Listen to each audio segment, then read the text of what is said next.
Hello guys and welcome to a brand new video. Today I'm here with Danmachi Season 4 Part 2 Episode number 1 Reaction. Alright, so this is the continuation of Part 1. In Part 1 it ended in a very concerning position. You could say it was kind of like a cliffhanger, and I'm guessing we're going to continue from there. So basically the whole thing that happened is that Belle and Ryu are in trouble now. Not only them, but Belle's party as well is in their own trouble, while like Belle and Rue fell down into one of the very deepest floors, and they are now stuck in there.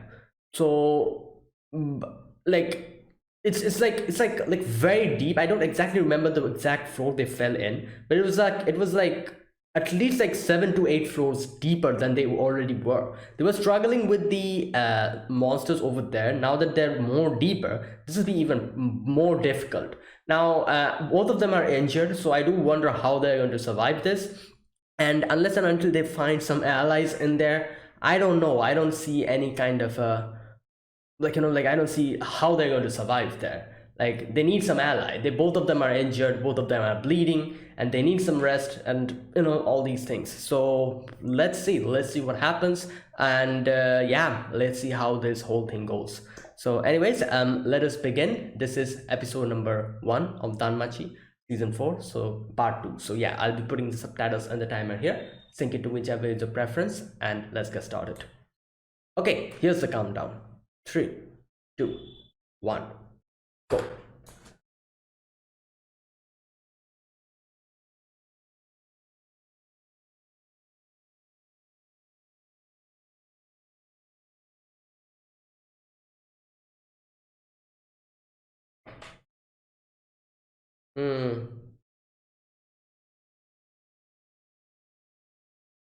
Great, now we are here.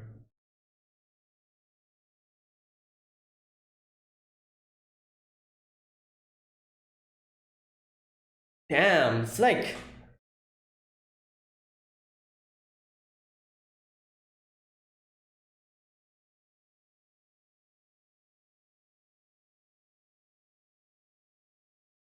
Oh boy, Cassandra's prophecy.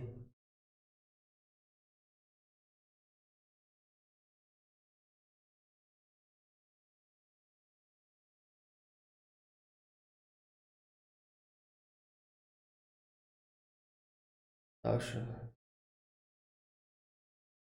The light also... The life-giving sun.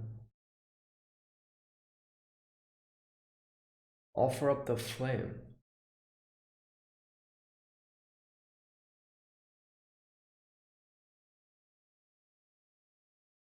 Okay, oh, this is the opening.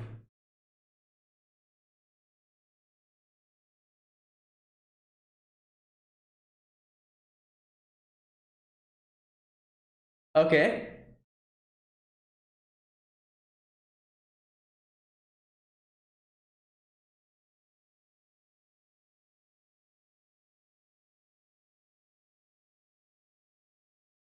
Damn.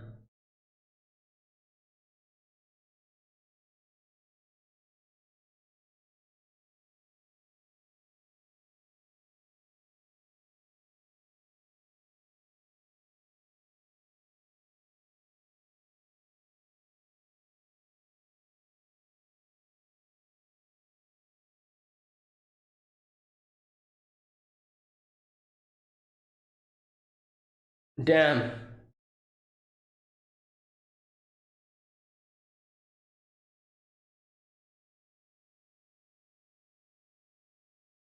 Wait, wait, what the... What are... Okay, what... Who are these characters?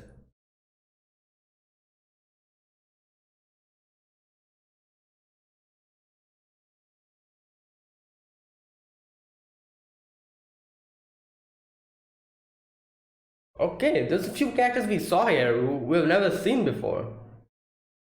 There's one character I remembered. Fighting together with Lily? Oh my god, oh yeah, this thing.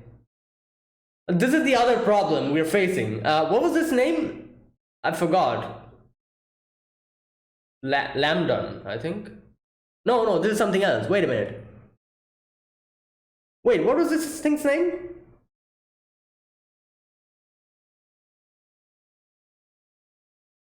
Oh my god. Oh yeah, this is the floor boss. Okay, okay.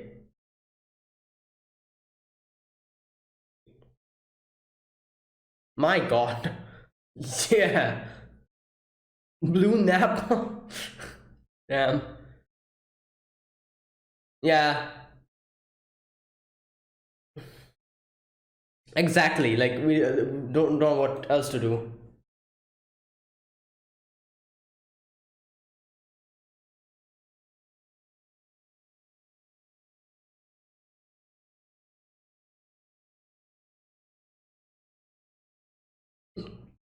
Great.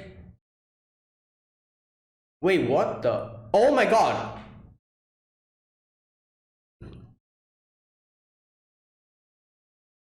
Oh.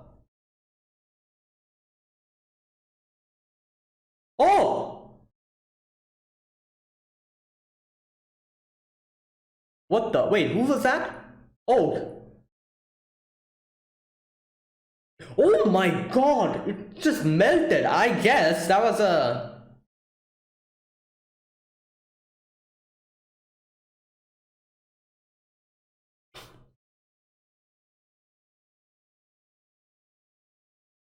Yeah, these are some scary monsters, you know? These are actually like the.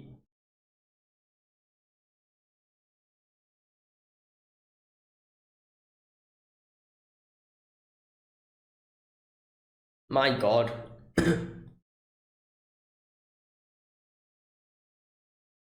Oh, Amphisbaena. Yeah, that's his name. I forgot about it.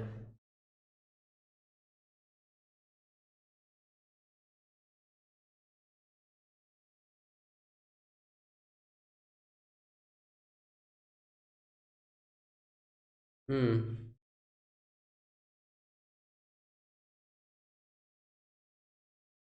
Does he know? Like, okay.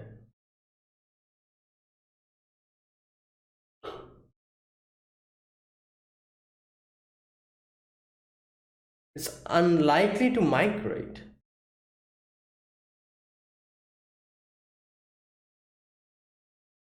Hmm.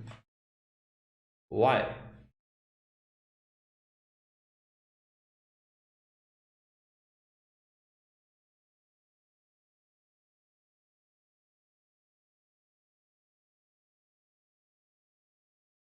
Okay.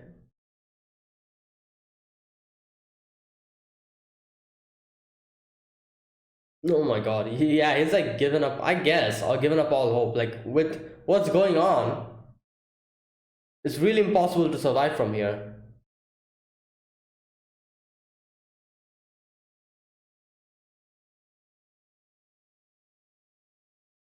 Is it?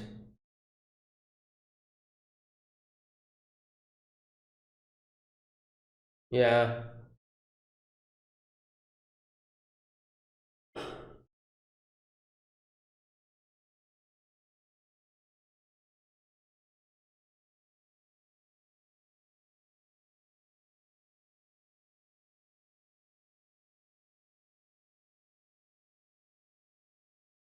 Yeah.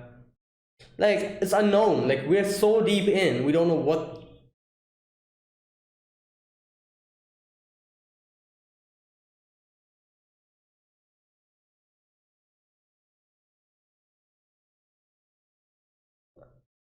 If we try to move, it'll wear him down more, obviously. Yeah, oh god.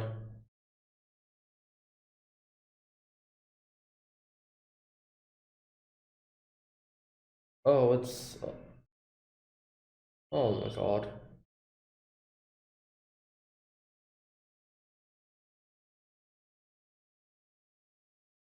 So it deliberately did. Okay, this thing is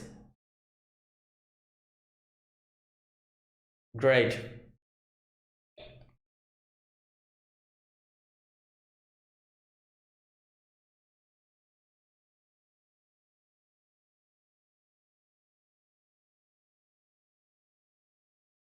Cage of despair.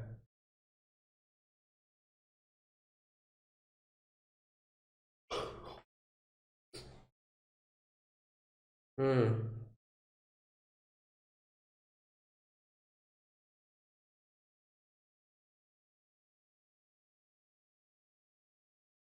Yeah.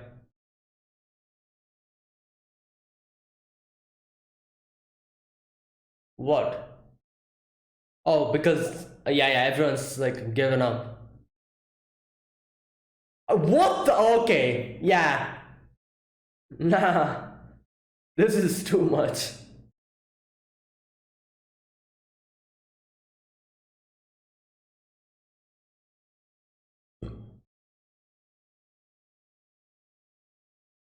Yeah, like this is in no way we're unless and until we get reinforcements.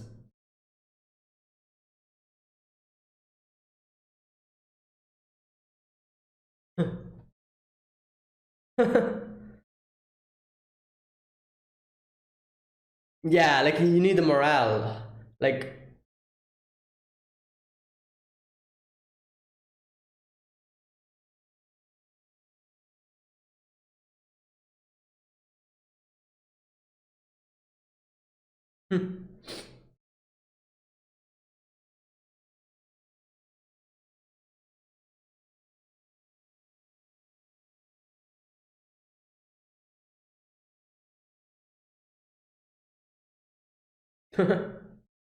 but I don't know.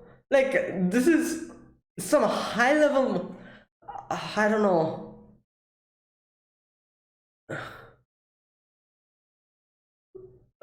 Like you saw what he did. It just blew everything away. And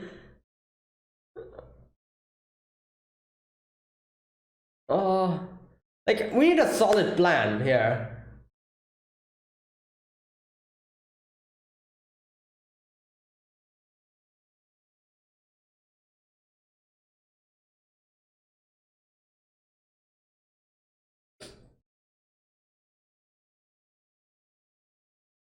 Oh,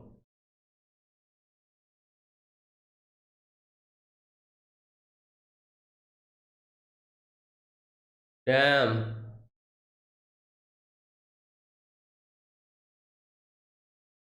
Okay, nice. All right.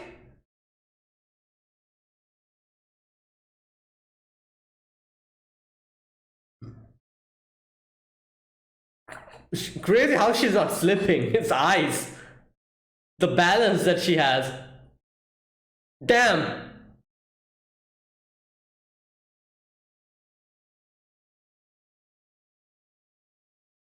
Oh. Oh. Okay, okay.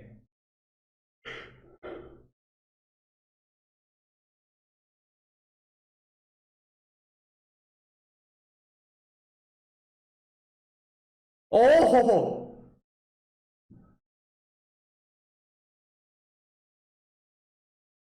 Oh. Wait, what the? What is that?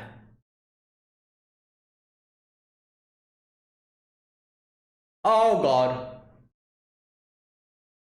Crimson Mist. Oh, okay, okay. So that is why she demonstrated it.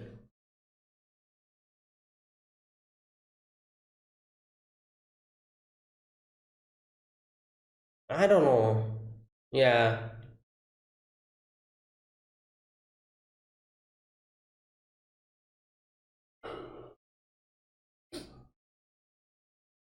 Until the cage of despair becomes a coffin.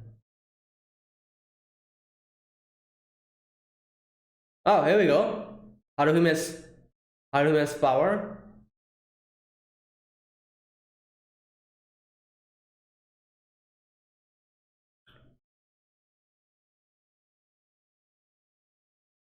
Okay.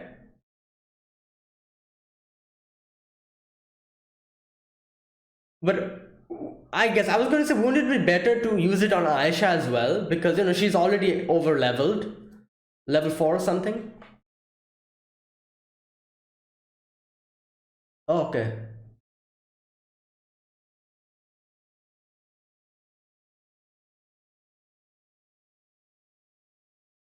Yeah, wouldn't work.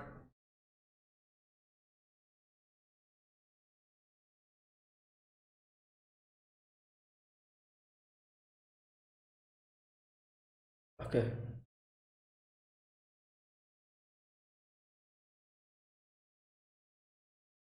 Oh, wait, what? I've never seen her actually fight before properly.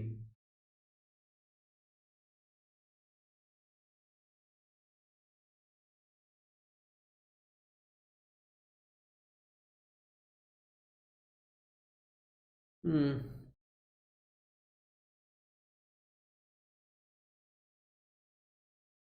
The fact is that she has seen the future. That is why she's so in despair, you know?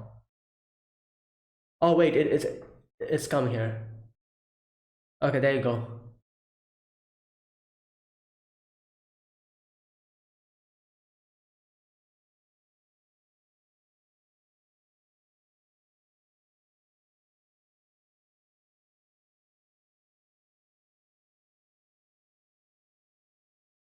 How missile? Uh,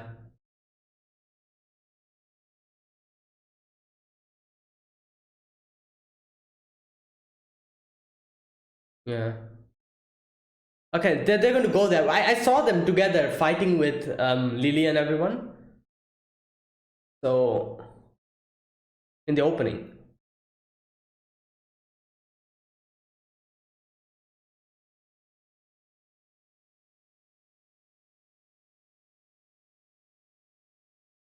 Oh no, is it here? Oh my god. Okay, this is not good.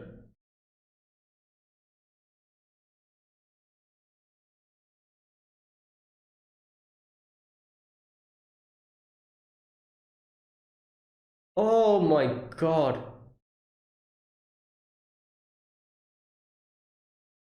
Oh!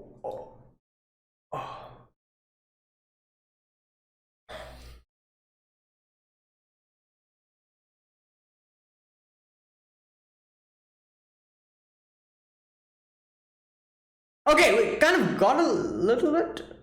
Yeah.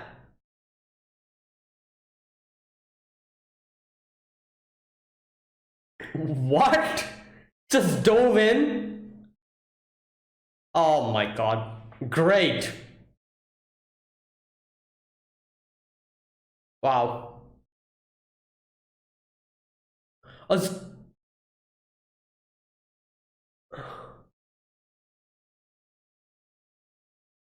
Oh, the flame. No.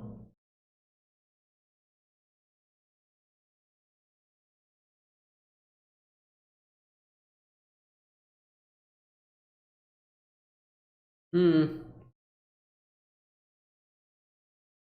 No. You need to think of a strategy.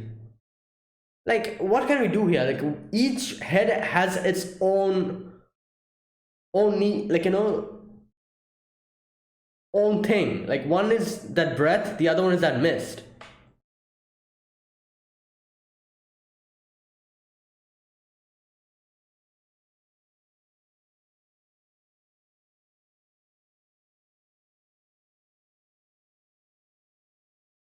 Switch position. Okay.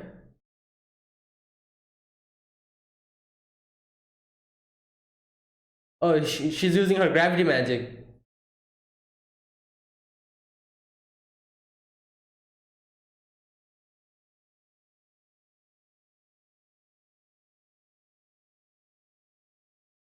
Oh wait, what? This is something different.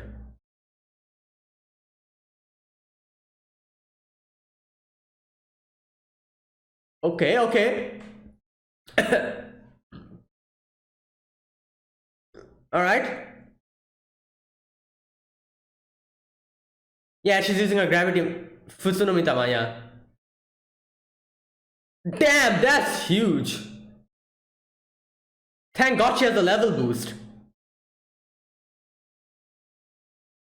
Oh, oh no. Yeah.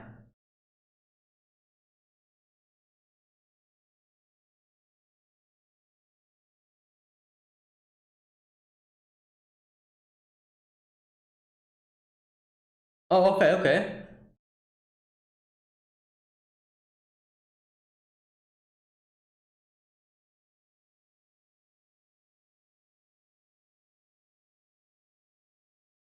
Uh, I'm pretty sure it's going to come back.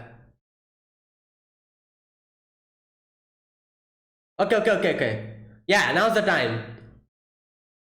You know, like during boss battles, you hit it, and it suddenly gets stunned, and you dish out as much damage as you can at that moment. That's what's happening now. Alright, close its mouth. Yes! Nice! Oh, what the hell is that? Oh, great. Yeah.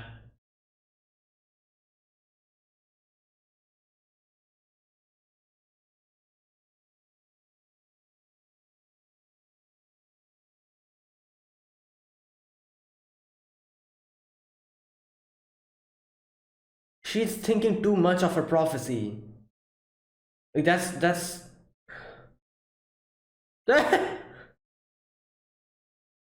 yeah. Come on, girl. Oh boy.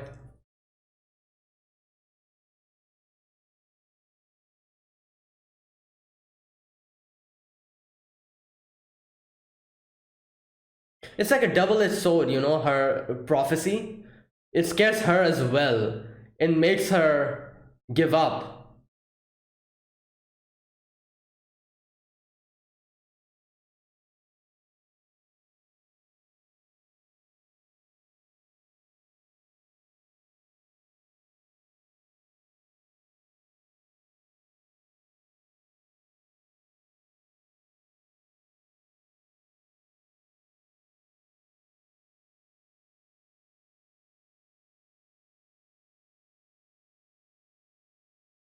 Hmm.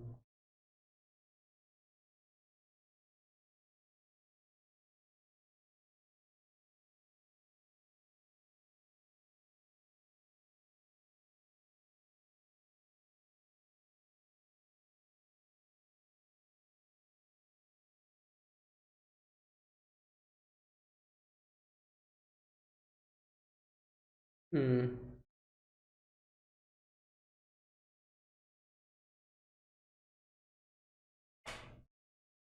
Oh, it's a debuff.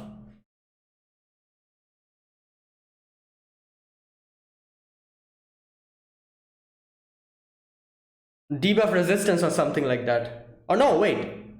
Oh no, it's a healing, okay.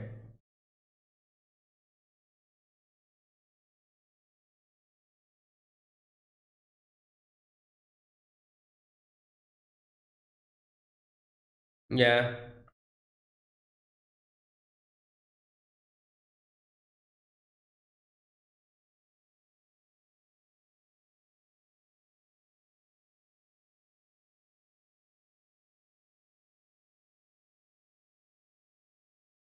Okay.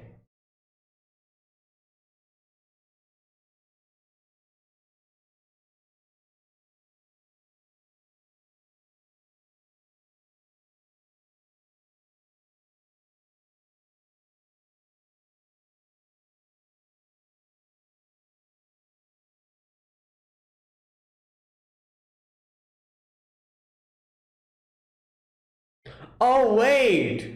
This is the Astria Familia. I realized it this late. So we're gonna get like a backstory or something. Alright.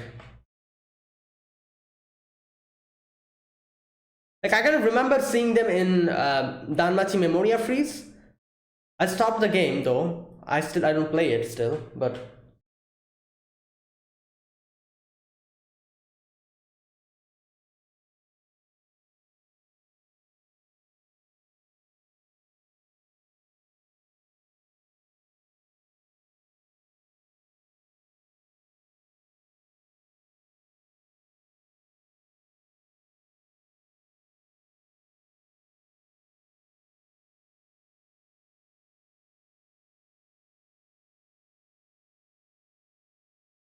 That's it.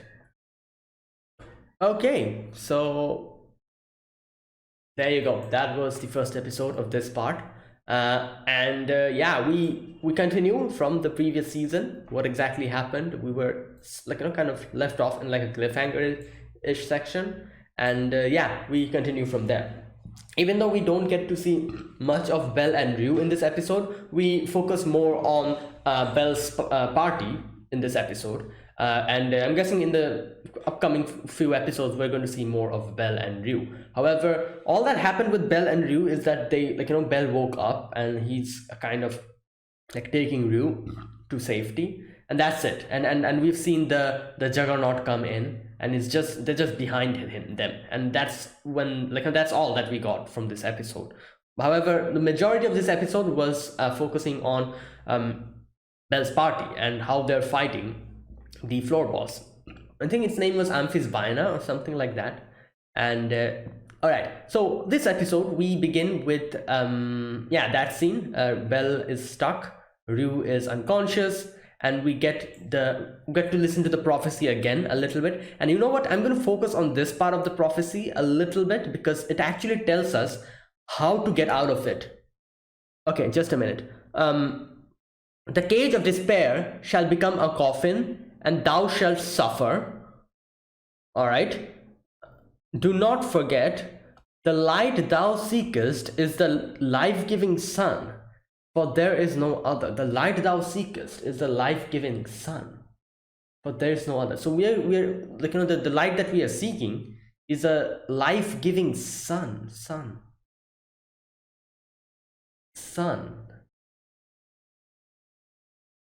But there is no other. What metaphor is that? Sun. Apollo familiar? Is that what it's? I don't know. No, but the Apollo family is gone. Like I guess I don't know. Okay, there's still more. Gather the pieces, offer up the flame, and pray for the great day star's golden rays. Again, we're talking about sun.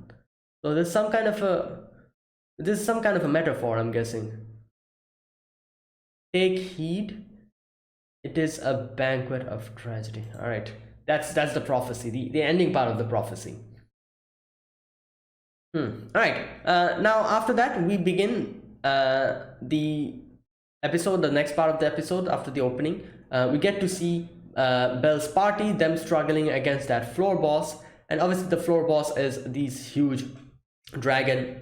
Aisha takes the decision to get out of here, because obviously even though Belle is stuck over there, if you don't get out of here, we'll all die. So the first thing obviously is like something that everyone would try to do, any sane person would try to do in this type of situation, is retreat, run away. However, they tried to do that, and at first I did not realize that what exactly the monster was doing. The floor boss was actually screaming and just just moving around, and the those minerals and everything, they were dropping from the top and falling, and I'm like, oh, maybe it's just rampaging, like mindlessly.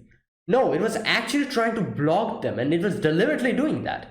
What the hell's up with these monsters? All of them have like all of them actually are, what can I say, intelligent. As deeper we go down the floors, the monsters actually gain intelligence.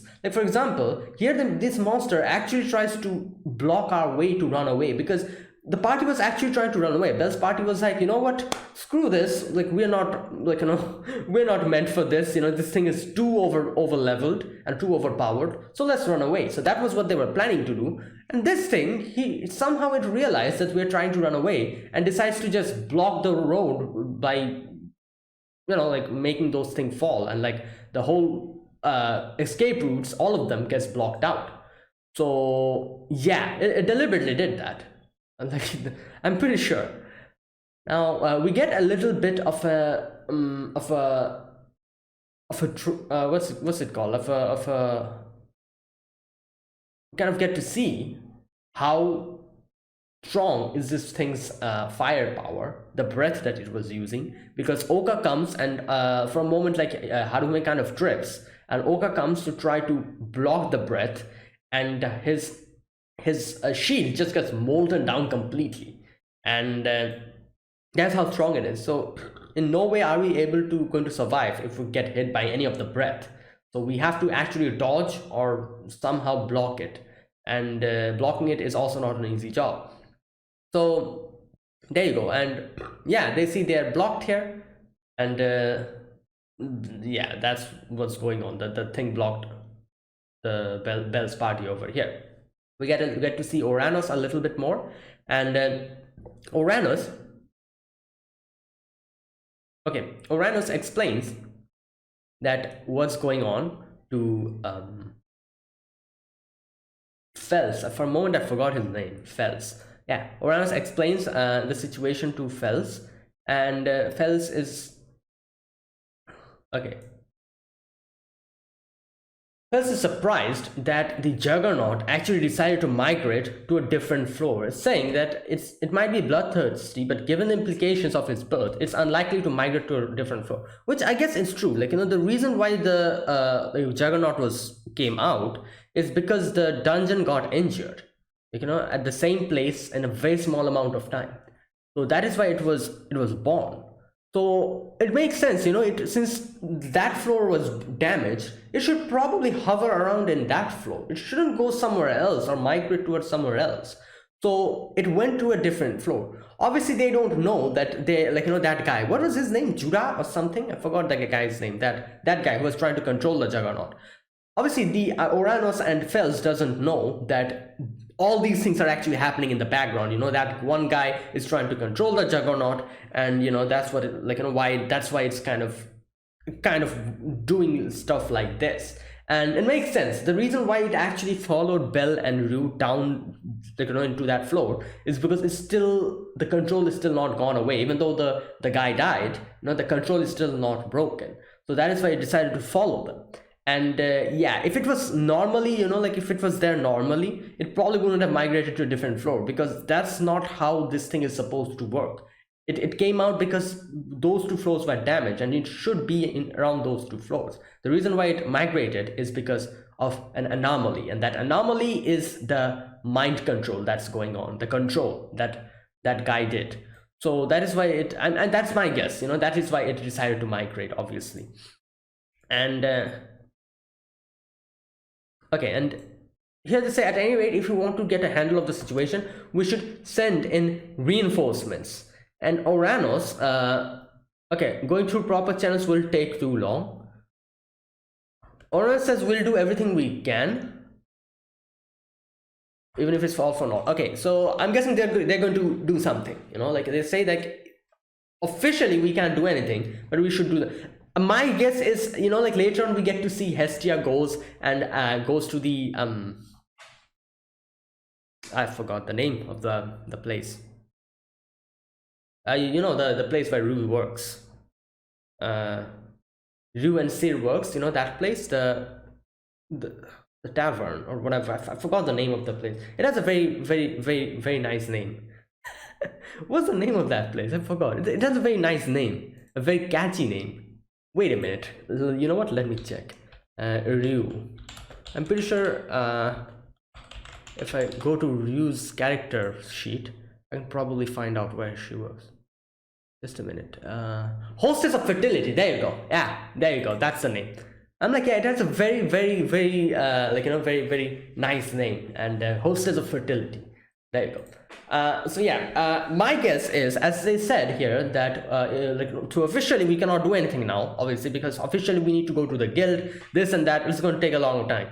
So officially we can't do anything, so we need to do some way or the other. We're going to help them. And Oranos is like, all right, I'll definitely do that, even if it's all for naught. So I'm guessing, since later on in this episode, Hestia goes to the Hostess of Fertility to ask for their help, even Oranos is going to probably place his bets on the Hostess of Fertility, because the people working there, a few of them were adventurers and were probably Rue's teammates as well. And I'm not exactly sure if what's her name? Mama Mia, I think. Yeah, if she's going to join in, but she was also like an ex-adventurer as far as I can remember. So I'm not sure if she's going to join. She probably won't. I doubt that. Or maybe, who knows? Maybe she will join in. But my bet is they're going to ask the help for the hostess of fertility, and they're going to go in, because obviously in the opening we kind of see a few of them working together with Lily. So like my bet is like they're going to ask them for help. Either way, after that, we get a little bit more glimpse of Belle struggling. Belle is talking about how his hand is shattered completely. She's using the muffler thing, the scarf, to actually put it together. And he's dragging Rue out of this place, and he's kind of like very like stressed out and everything. He's like, oh, this is how it feels like to be in the deep floors, like continuously he's like just like just hyperventilating and everything. Like it's crazy. Now we are back to Lily's group, and yeah, this thing has actually made us stuck over here, deliberately blocked our road, and we're not going to run. We can't run away from this place. So everyone's morale is down completely, and we get, and this thing kind of gives us a little demo as well, like shoots its breath, and like the whole place completely melts down. So Aisha is constantly thinking like, oh my god, like what should I do? Like these guys, they're not ready for this. Even though now I'm pretty sure if everyone here were like in the same level that Aisha was and has the same amount of experience as Aisha, they probably could have taken this thing down. However, that is not what's going on. Most of the characters here have never come in this deep of a floor, and they are not as veteran as Aisha. Aisha has been doing these for a long time, so it's understandable why they are completely, their whole morale is down. And Aisha's thinking like, oh, if Belle was here, like he could have probably done something. But then she's like, what the hell am I doing? Why am I trying to rely on someone? I've never done that before. So why am I getting scared at this? And now the one thing is, it is true, I'm pretty sure if Belle was here, everyone would have gotten a very big boost of confidence, because there's two things at play here. First of all, I'm pretty sure everyone's extremely worried about Belle. That's one thing that is probably at the back of their head, constantly nagging them, especially Lily. So that's one thing that is already a big of a problem. They're kind of concerned about Belle, but at the same time, they are in front of such a huge danger. That's one thing that is kind of preoccupying their mind. Another thing, which is one of the biggest thing, is that Belle has always been the leader, and kind of following Belle and kind of just going under his leadership. They are more used to Belle, and not only that, Belle obviously is someone who actually provides them with courage. Every character here in some way or the other has been influenced by Belle. Even Aisha has been influenced by Belle. So the best person to be here to boost their morale in this situation is probably Belle. And it is true, if Belle was here, even if he couldn't do anything in this situation, even if he was weaker than this thing, everyone at least would have gotten a boost of morale, because they look up to Belle. That is why. And that's the thing, and that is the reason why leaders are so needed. This is such a true thing. You can be the strongest person in the world, but if you don't have any leadership skills, you won't be able to lead someone. Even if you're the weakest person in existence, but you have great leadership skills and everyone looks up to you because of your courage and everything, you can probably make a whole army move. And that's the thing, you need that leadership skill. Aisha is strong here, probably the strongest person in this group, but she doesn't have the same leadership skill that Belle has, or Belle, the way Belle kind of, everyone looks up to Belle, a lot of people definitely looks up to Aisha, but she doesn't have that thing, that morale boosting power, or whatever you call it, which only leaders have. And I'm pretty sure the only person who can probably boost everyone's morale is Belle, or there is something else that can probably boost their morale, and that's exactly what's happening now. That is they themselves. That's what another thing that I believe. If there's no leader in front of you, the only person that can probably boost your own morale and make yourself move is probably your own self. And that's what they do here in this episode. We get to see, since Belle is not here, what's his name, What the hell is wrong with me? I'm forgetting everyone's name. What's his name? That guy. Oh my god. The blacksmith. What is... okay, something's really wrong with me. He's one of the main characters. Why have I forgotten his name? Just a minute. Welf. Yeah, there you go. Thank God. Okay. Even though Belle was not here, Welf kind of comes up and kind of gives them a little speech, and we get to see how everyone realizes and thinks that, yeah, what, we've always been going with Belle, following Belle, but now we need to stand up on our own. And that's why I'm saying that either Belle can do something in this situation, or someone who has good leadership qualities, or if the individual characters themselves decides to stand up and self boost their morale, then it could work. And that's what they do here. As soon as here in this part, when Aisha was thinking about Belle, and then Aisha was like what the hell, when have I started relying on someone else? And she stands up and she tells everyone you guys, what are you doing? And Welf also comes up, and Welf gives them that speech. Welf is what are you doing? We it should not be the case that we cannot do anything except Belle, without Belle's help. Let's show everyone that it's not that Belle is everything in our team. We ourselves can do something, and that is the only way how we can stay and be as equal as Belle and walk together with him. We've been walking behind him, but we should take this opportunity to walk together with him. And we shouldn't let it become something like, oh, we cannot do anything without Belle.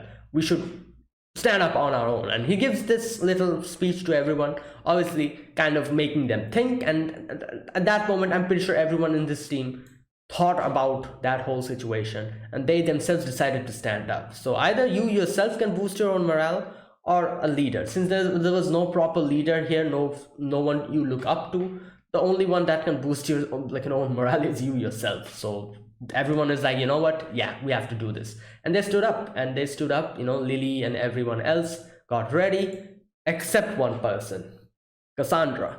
Cassandra was the only one who is still filled with despair, and she's just there, in the floor. So okay, now I'll talk about Cassandra later. The whole situation with Cassandra is also something that I guess you cannot really blame her for. It's basically the way her ability works is the main reason why she's so completely she gave up. Now I'll talk about that later when that part comes. But after that, they starts battling the thing, and Welf uses the ice thing, and Aisha goes in, and Aisha gives us a little demonstration of what not to do. That's what she gives us the demonstration of first. She uses her magic skill to attack, and this thing uses a mist, a red mist, to negate it completely. And Aisha's like, yeah, this is what you should not do. We cannot use magic like this. So all we can do is just go close to it and beat it up. So and next we get to see Haruhime cast her level boosting ability. She boosts up Welf, Oka, Mikoto, and Daphne.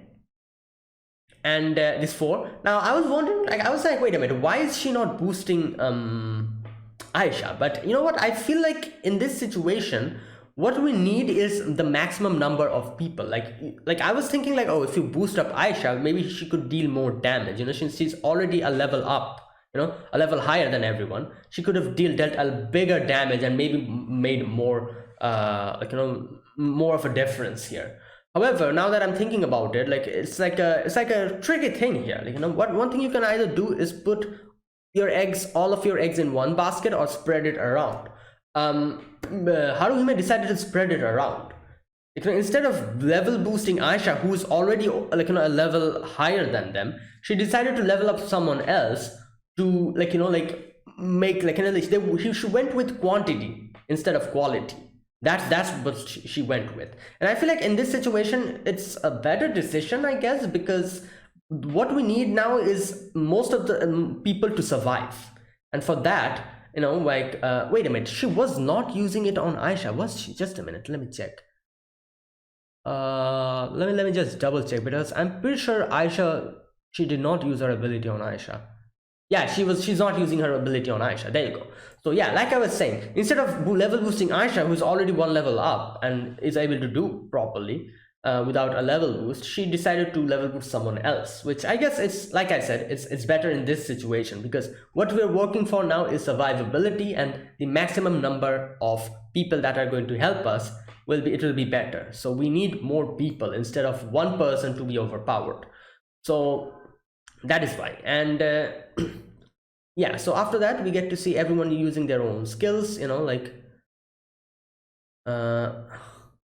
where's that part?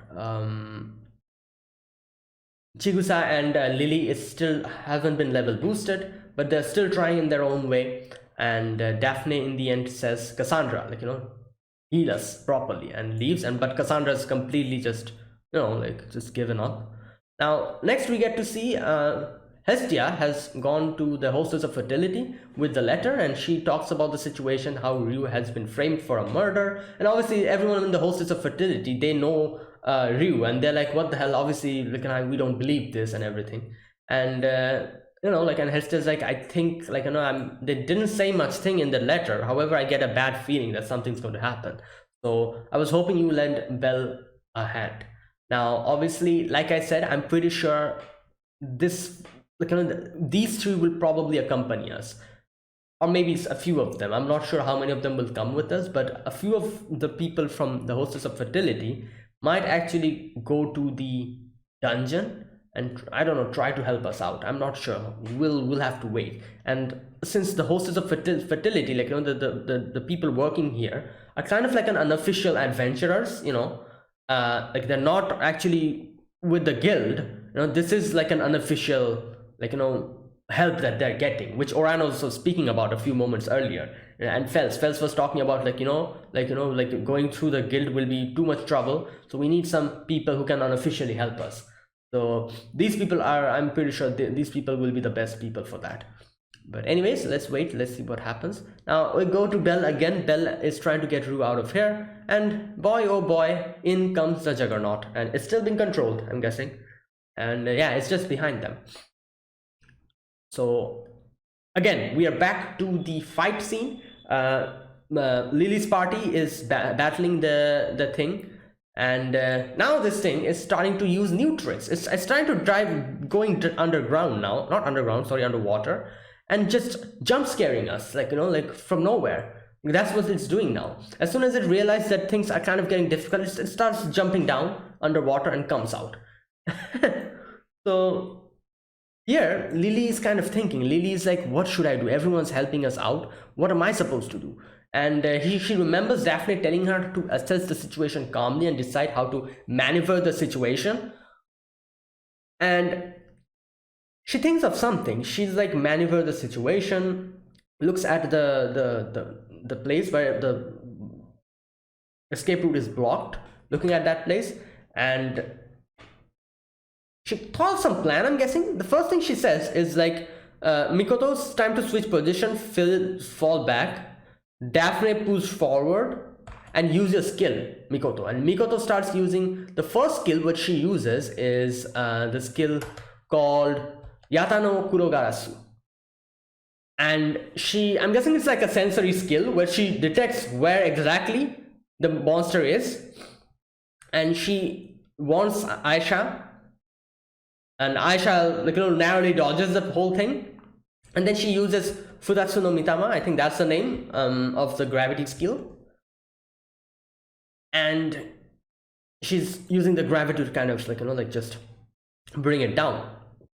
In that situation, the monster is still trying to use its red mist, you know. However, Mikoto pushes it down even more, and a few of the rock debris, the tree and everything, roots and everything falls on top of it, and it's kind of incapacitated for a moment. And as soon as this happens, everyone's like, yeah, this is our chance. And like I said, this obviously reminded me of, you know, huge boss battles in MMOs, where there's like these huge monsters, everyone like fights against it together, and a certain section comes where you are not able to deal much damage. It has either some shield or something else, and you keep attacking it, and there's like an armor gauge or something, some kind of a gauge, which little by little kind of drops down, but the HP doesn't go down at all. And then when you're finally able to bring down the armor gauge or whatever completely, something happens where it gets stunned, it falls down or something, and that is when you use your strongest attacks to just deal as much damage as you can, because it's stunned and it's completely vulnerable. And for a moment, obviously, and then it again just gets back up after a moment, and the armor gauge again just refills up, and then again, it's like a process. You have to just rinse and repeat, destroy the armor gauge, stun it, use as much damage as you can, repeat unless and until the thing dies. And it reminded me of that. That was true. Basically what was happening. This thing got incapacitated, and everyone's like, "Yep, let's go in," and starts attacking it. And I love that part. Was really cool, where we get to see. Wait a minute. Where's that part where I think Oka? Yeah, Oka. This thing was going to use his breath, and Oka just bashes it in the head. The mouth closes. It's not able to use its breath. Later on, it starts calling in reinforcements as well, and everyone's fighting. And here is the section where we are going to talk about Cassandra. The thing about Cassandra is, this is, like I said, a double-edged sword. Cassandra, since she's able to see the future, and it's a very vague future she can see, it is a double-edged sword. She does know what's going to happen, and she can probably kind of try to manipulate the situation so that everyone cannot get hurt, and in some way or the other. However, it's also true that since she has seen the future, she does have an idea about the future. She's the one who gets most into despair, because this is the situation, and this is also the thing which is kind of freaky, that imagine you knowing the exact day and time and how you're going to die. This is that type of a situation. It's going to freak you out if that actually happens. We talk about seeing the future, and it'll be so cool if you're able to see the future or something. However, it is also pretty scary actually knowing what your future holds. Now, knowing what your future holds is like a double-edged sword. You can make something, if it's like a bad future, you can try to make it better. At the same time, if it's something that is despair-inducing or something, you'll probably just give up, and you won't be able to live your present life properly. You'll fear all the time. You'll just fear of your future, thinking of when that day is going to come. And little by little, it's going to eat at you and just completely destroy you from the inside. So that is why it's a double-edged sword. You can make it work in a good way, kind of try to change your future or whatever, in some way. It might work in that way, in a positive way. At the same time, it might also work in a negative way. Here, Cassandra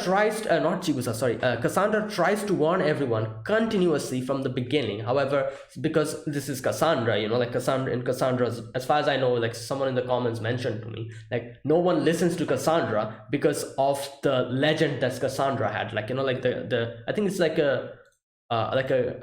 Cassandra's like a character from the Greek mythology or something. Wait a minute, let me check. Is it the Greek mythology? Cassandra. Yep, Greek mythology. So her actual legend is where no one listened to her. She talked about prophecies and everything, but no one actually listened to her. Because of that, this Cassandra is also like that. No one listens to Cassandra, and that is why she tried her best to warn everyone, but no one was no one took her seriously, and this is where it ended up. And now that she has realized that there's nothing that they can do, she cannot change the future, she's completely fallen into despair. And that's exactly what's going to happen, since she knows what the future holds for them, and she knows that there's no way they're going to change it. She's completely fallen into despair, and she's like, why are we doing this? It's no use. And she's just given up. And there you go. And this is the thing, unless and until, this is what I think, unless and until the future actually comes true, up until the very end, there's a chance you can change your future. And future is something that is not set in stone. Your actions and everything dictate what is going to happen in the future. So Cassandra sees their whole situation, the despair-inducing scene. She has seen it and she's given up. But the fact is that, like, you should keep trying up until the end, just in case something changes.